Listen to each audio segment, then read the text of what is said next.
Assalamualaikum, salam sejahtera. Anda bersama saya Syaf Syukri dan ini Awani Sarawak. Kita saksikan antara paparan utama untuk malam ini.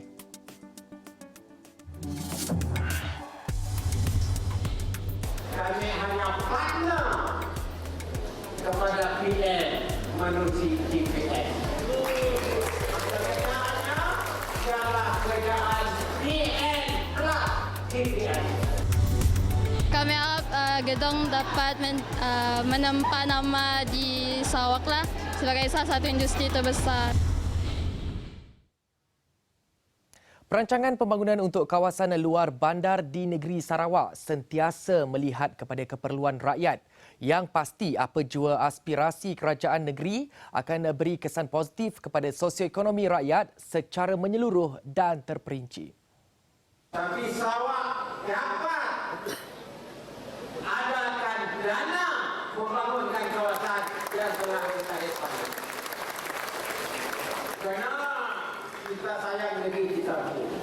Kami dalam kerajaan mencari kerana nak bangun lebih cepat. Wajah kamu putih kita. Berkumpul kepada adik-adik kita yang ada tu yang masih di universiti. Yang boleh menggunakan apa ilmu yang ada untuk menambah nilai kepada kekuatan yang ada pada kita. Menurut Abang Jo, fokus utama kerajaan negeri sekarang ini ialah bagi membina jaringan jalan raya untuk menghubungkan setiap kawasan di negeri Sarawak. Ini sekaligus mewujudkan elemen digital sebagai sokongan kepada ekonomi rakyat termasuk di luar bandar. We will develop this country based on the needs of the future. Kita bangunkan berasaskan kepada kehendak masa depan yang akan menggunakan semua teknologi. Sebabnya Sarawak menginginkan digital. Beliau berkata demikian semasa sesi Town Hall berambih dengan Abang Jo di panggung terbuka Gedong sempena program Today for Tomorrow atau T40. Dalam sesi soal jawab, Abang Jo juga menerima beberapa cadangan berkenaan pembangunan infrastruktur untuk daerah itu khususnya kepada golongan belia. Antara yang menjadi perhatian ialah pembinaan pusat rekreasi dan senaman, pusat penjajah belia dan pembinaan kawasan perumahan kos rendah untuk golongan B40. Bagi golongan belia di Kampung Gedong Simunjan, impian mereka tinggi untuk melihat gedung menempa nama sebagai pusat industri besar di Sarawak dan seterusnya berkepeluang dalam pelbagai bidang untuk mereka ceburi. Sebab kita kan ada pembangunan untuk industri-industri macam kraft tangan dan juga makanan-makanan tradisional macamnya yang ada di Gedong. So kami harap Gedong dapat menempa nama di Sarawak lah sebagai salah satu industri terbesar. Dengan adanya program tu peluang bagi belia-belia di Gedong tu makin luas dan makin banyak boleh belia-belia di kampung tu ceburi untuk masa hadapan tidak akan datang, dan harap apa yang kami orang dapat ambil daripada impak dari program tu kami orang dapat pakai dalam kehidupan kami orang seharian kelak. Manakala bagi penduduk di Simunjan, pembangunan prasarana yang moden dan pelbagai adalah langkah seterusnya untuk menjadikan Gedong lebih maju. Sekurang-kurangnya ada balai bomba. Balai bomba saya dah nak. Biasanya kalau kebakaran dah habis rumah bawa bomba datang. Sementara itu, Abang Jo turut ditanya mengenai lamaran kerajaan pusat kepada gabungan Parti Sarawak GPS. Tegasnya, ia disambut baik kerajaan negeri Sarawak. Namun, lamaran itu sudah pasti memerlukan mas kahwin yang tertentu dari tuan rumah. Justru Abang Jo meletakkan 3 syarat sebelum GPS menjejak kaki sebagai ahli kabinet dalam kerajaan pusat melalui formula Perikatan Nasional plus GPS. Mas kahwinnya hak Sarawak mesti diakui. Nombor 2, minta undang-undang kita di atas hak minyak dan gas mesti diakui. Nombor 3, kami semua masuk dalam PN, iaitu Perikatan Nasional. Simak, kami hanya partner kepada PM menerusi GPS.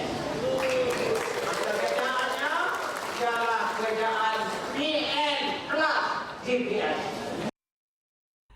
Ini 3 syarat diletakkan GPS jika mahu kerjasama dengan kerajaan pusat. Pertama, Sarawak mahu hak dalam perjanjian MA63 diakui. Kedua, undang-undang berkaitan minyak dan gas boleh dituntut Sarawak. Dan ketiga, Sarawak tidak sertai Pakatan Nasional namun bekerjasama melalui Formula Perikatan Nasional plus GPS, PN plus GPS. Tidak dapat bekerjasama dengan DAP. Itu pendirian Abang Jo mewakili GPS. Jelasnya pendirian itu jelas disebabkan tindakan DAP ke atas Sarawak ketika menjadi kerajaan persekutuan. Saya dapat kerjasama dengan DAP. Saya rudi ya. DAP Sarawak minta tolong kerjasama. Dapat lupa. Ni dapat lupa. Nah, negeri kita tanah bankrupt, jabatan ditagih balik, projek untuk gedung ditagih balik, bekalan air elektrik ya tagih balik. Nah, lupa. Tapi kita kaloi kan.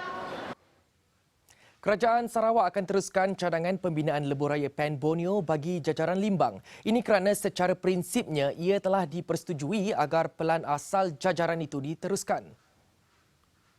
Sebelum ini, pelan asal itu diubah kerajaan persekutuan di bawah Pakatan Harapan dari Limbang melalui Lawas dan dihubungkan ke jajaran Sabah. Ia tidak melalui Brunei seperti yang dirancang sebelum ini. Dan dengan itu, maka kita akan meneliti balik. Mungkin ada di antara jalan-jalan yang sudah kita lulus, ada sudah peruntukan untuk setiap kampung di kampung seberang Sungai Limbang ini. Ya, sudah ada, sudah kita rancang semua tu. Mungkin ada setengahnya kita review balik. Kalau Coastal Highway ini akan dilaksana. Dalam pada itu, Awang Tengah turut tegaskan kawasan utara Sarawak akan terus dibangunkan menerusi program di bawah Northern Region Development Agency NRDA. Sementara itu, satu lagi pembangunan buat penduduk Limbang iaitu penubuhan Pusat Kastam, Immigration dan Kuarantin CIQ Pandam Lumapas. Apabila dapat direalisasikan kelak, ia mampu pacu daerah itu dari pelbagai sektor. Salah satu sektor yang akan dapat manfaat tentunya sektor pelancongan. Ini kerana adanya jambatan Limbang Brunei. Sebab banyak kebaikan dengan adanya pembukaan Lumapas dengan Pandam. Nda jauh, Brunei nda akan jauh. Bila jambatan siap, daripada Limbang ke Brunei cuma 15 minit saja. Indah jauh. Sekarang ini 45 minit, 1 jam. 1 jam setengah. Kalau queue panjang lagi, 4 jam. Beliau berkata demikian ketika hadir pada Pesta Berdudun di Kampung Lubuk Sigantang, Limbang. Tidak ada yang bermula terus jadi hebat. Semuanya bermula dari bawah untuk capai kejayaan. Bimbingan dan tunjuk ajar terutamanya buat anak muda main peranan penting untuk bentuk keyakinan dan jati diri setiap individu. Itu yang cuba disampaikan melalui program motivasi Brand New Me, anjuran Sarawak Media Authority SMA dan Yayasan Pesona. Matlamatnya untuk selah potensi pelajar. Program dimeriahkan dengan kehadiran pengacara tersohor yang juga pengasas Yayasan Pesona, Dato' Aznil Nawawi. Semuanya kena ada ketentuan daripada dalam hati sendiri. I want to be a star. I want to be extraordinary. Okay, dan hari ini mereka dah bersemangat. Pak Nil doakan agar anak-anak yang ada dekat sini simpan kata-kata Pak Nil. Pak Nil nak satu hari mereka datang pada Pak Nil. Pak Nil, saya lah anak itu. Dan look at me now. Memang ada plan untuk Pak Nil, terutamanya untuk sekolah-sekolah. Supaya lebih ramai pelajar-pelajar sekolah menengah, sekolah rendah ataupun belia-belia di Sarawak boleh mengutip, mempunyai pengalaman untuk bersama dengan Pak Nil sekali lah. Program itu diadakan di Dewan Jamilah Yayasan Sarawak pada Sabtu. Bagi pelajar terlibat, suntikan inspirasi Pak Nil jadi dorongan buat mereka capai impian mereka satu hari kelak. Kelakar Pak Nilnya amat meyakinkan kami supaya kami dapat lebih cemerlang dengan cara meyakinkan diri. So ceramah Pak Nil kami rasa the best lah. InsyaAllah kami akan amalkan apa yang pada Pak Nil. Kami madah maksih dengan Pak Nil sebab sudi datang dari jauh, beri kata-kata semangat kami orang. InsyaAllah kata-kata yang akan tanamkan dalam hati sampai bila-bila masa. Sempena dengan sambutan Hari Wanita Sedunia hari ini, pastinya aspek pembangunan wanita dan peranan golongan ini dalam pelbagai bidang sentiasa jadi ukuran masyarakat dan pelbagai inisiatif terus diperkasa bagi terus memartabatkan wanita. Dan untuk perkongsian lanjut bersama di talian ketika ini adalah Menteri Kebajikan Kesejahteraan Komuniti, Wanita, Keluarga dan Pembangunan Kanak-kanak Sarawak, Datuk Seri Fatimah Abdullah. Datuk Seri, selamat Hari Wanita saya ucapkan. Jadi Datuk, bagaimana Datuk melihat peranan dan harapan bagi wanita untuk terus berjaya khususnya di Sarawak, Datuk?